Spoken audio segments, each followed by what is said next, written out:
My name is Catherine Williamson, and today I wanted to talk with you guys about why processed foods are so bad for you.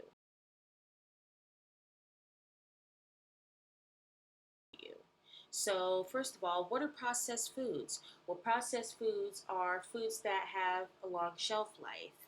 They are packaged, canned, things like that. So, for example, frozen appetizers, potato chips, duh, cookies, snack cakes, canned foods, instant foods, things like that. So, these types of foods are meant to make you crave more. They have all of these flavor enhancers. They're filled with sugars and sodium, just things that are not good for you at all. And they make you crave more. And the more you crave more, the more you buy more.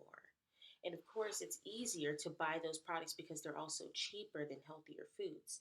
So, for the average low income family, it's easier to buy processed foods.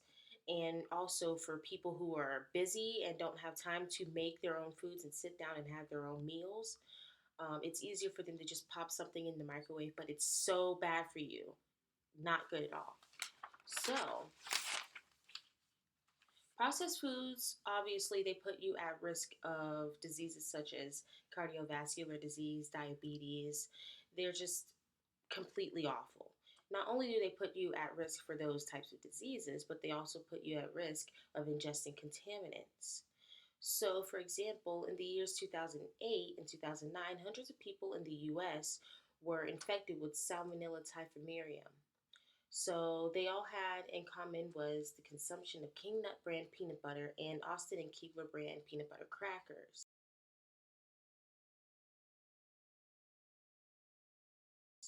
which were found to have strains in their product. So, if you want to have symptoms such as diarrhea, abdominal cramps, vomiting, and nausea for like 7 days, go ahead, knock yourself out. But if you don't, then you should probably just avoid foods like that at all, like completely. So, more recently, in 2013, people were infected with E. coli from eating Farm Rich brand frozen food products. I mean, things like strains of E. coli and Salmonella, they're not easy to detect in your food, so you wouldn't really know what you're getting.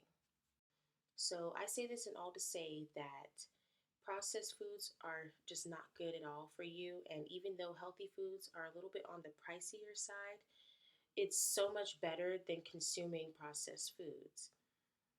A way that you can think about it is if the food does not go bad, then it's bad for you. But if they go bad, they're good for you. But it's so worth it, and your body will thank you for eating the healthier foods versus eating processed foods because you won't put yourself at risk of not only cardiovascular disease and diabetes, but also contaminants and toxins.